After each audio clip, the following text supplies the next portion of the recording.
behind me weighs about 32,000 pounds, and that flipped over completely. The tornado hit Gaylord on May 20th and was an EF3 that left a trail of destruction. And now, more than 6 months later, rebuilding and cleanup continues. The Otsego County Animal Shelter has been closely following a parvo-like illness that is killing dogs under the age of 2. I talked with several experts today, and as there's still a lot that is unknown, here's what we do know. 30 Otsego County dogs have died from the parvo canine virus. And experts say getting your dogs vaccinated is just one way to help stop the spread. This is a Carter Kit Sensory Bag. And in this bag, you'll find a weighted blanket, noise-canceling headphones, sunglasses, and Carter's favorite, fidget toys. I'm here at BJ's in Gaylord, where the meeting begins in just a few minutes, and I've only seen a few people go inside so far. The meeting goes until 8:30 tonight, and if you can't make the meeting tonight, you have until November 11th to send your comments to the DNR. Children under the age of 2, especially infants, are the most vulnerable. Mansalona Public Schools is going to the voters this election season asking for a more than $19 million bond proposal. High gas prices aren't expected to keep visitors away. In fact, some say these prices may actually bring in more visitors to the northern Michigan area. This is a child ID kit, and in this kit you can keep personal and physical information about your child, including fingerprints, height, weight, a picture, and shoe size. A 2-year-old girl from Gaylord and a 2-year-old boy from Elmira are the victims. I wasn't allowed inside the shelter, but I did witness people getting off the buses, and their face said it all. They looked shocked and in disbelief. But the people here at E-Free Church in Gaylord are ready to help. Just like this shirt says, it takes a village to get people back on their feet after losing everything. The debris you see behind me isn't even a quarter of what's been collected since Friday. Snowmobiling is a way of life here in Michigan, and snowmobiles like this can often go pretty fast, sometimes too fast. Flowers and candles lay at these steps outside the house where the bodies of 35-year-old Tierney Savage, her 13-year-old son Dayton Cowdrey, her mother 58-year-old Kim Ebright, and 35-year-old Eugene Savage were found Sunday. Today we learned through court documents that Tierney and Eugene were separating after 8 years of marriage. On June 24th, Tierney filed for a personal protection order against Eugene in the 34th Circuit Court, writing this note in the protection request. He has mental health issues and recently purchased a firearm, and that is concerning to me. He keeps saying he is going to blow his brains out, and I do not want my safety or my son's safety in jeopardy. The personal protection order was denied by the judge who wrote this in the PPO document. Insufficient evidence of a showing of immediate and irreparable injury, loss, or damage. Petitioner can request a restraining order in divorce court. On July 7th, Tierney filed for divorce just 3 days before her death. The executive director at the River House that covers Roscommon County says cases like this have been more common in the last 6 months, and the reason is unknown. One thing I will say for sure is, we can't say that intimate partner violence is because of stress financially or mental health issues or whatever else is going on. Intimate partner violence is a result of power and control issues.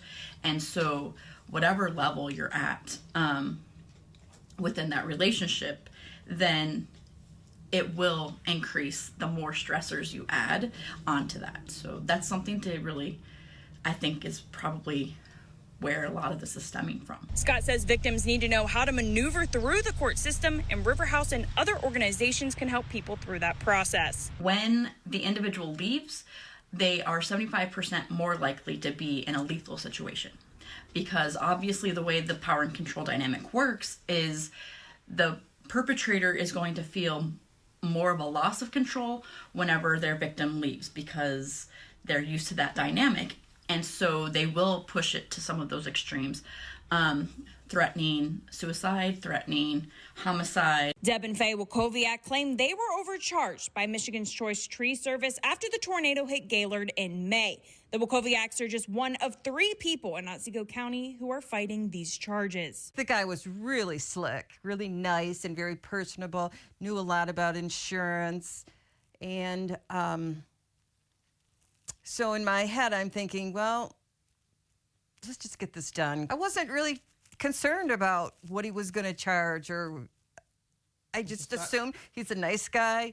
He's up here working, and yeah, take care of it. This is what the Wachovic's backyard looked like the day after the tornado. Roughly 5 trees had fallen and their shed was damaged from one of those trees. Wachovic's says the tree company billed her insurance company more than $11,000 for the work. I never expected that.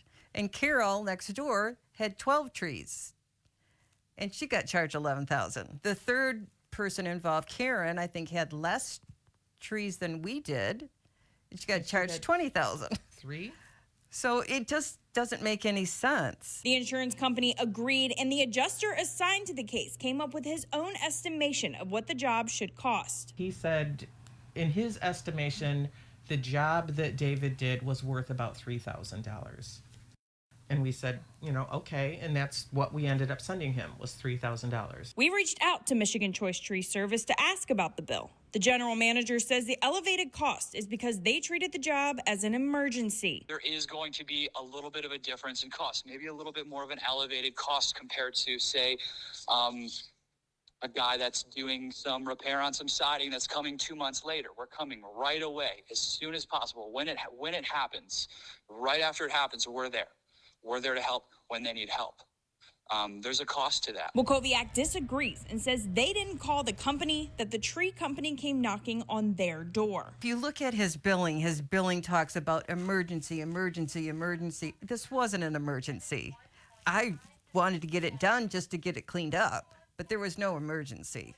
So if he's charging emergency hours, it was not. Wachovic's says since the insurance company only paid $3,000 of the $11,000 bill, Michigan Choice Tree Services has placed a lien on her house for the difference. I think he needs to remove the pay lien back people if they were overcharged. I think like our neighbor's insurance company paid him a lot of money.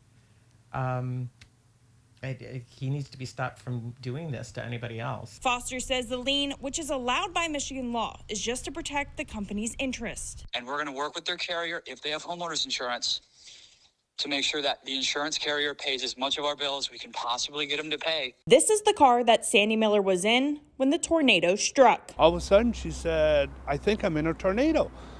What? She goes, I think I'm in a tornado. And then all of a sudden, a lot of static. I didn't know if she was actually still in the car, where she was.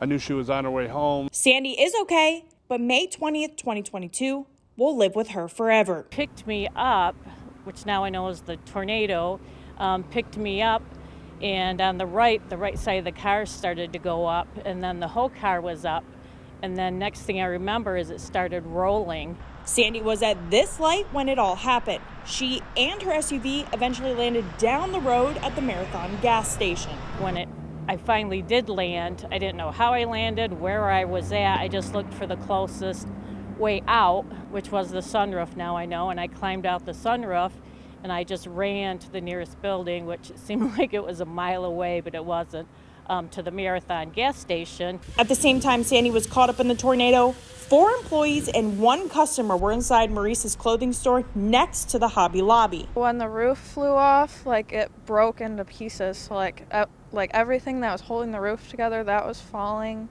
I really just tried to protect my head. Once I saw it gone and saw the stuff falling down, the light fixtures and stuff, I just buried my head to try to keep my head from getting hit. All 5 people made it out safely. Don't even think that you're gonna live. You just think wow, this is we're all about to die right now. There wasn't a thought in my mind that thought that we were gonna survive that, and I still looking at it, I still don't know how any of us walked out, but we all did. In Otsego County, Ireland Viscount, Up North Live News.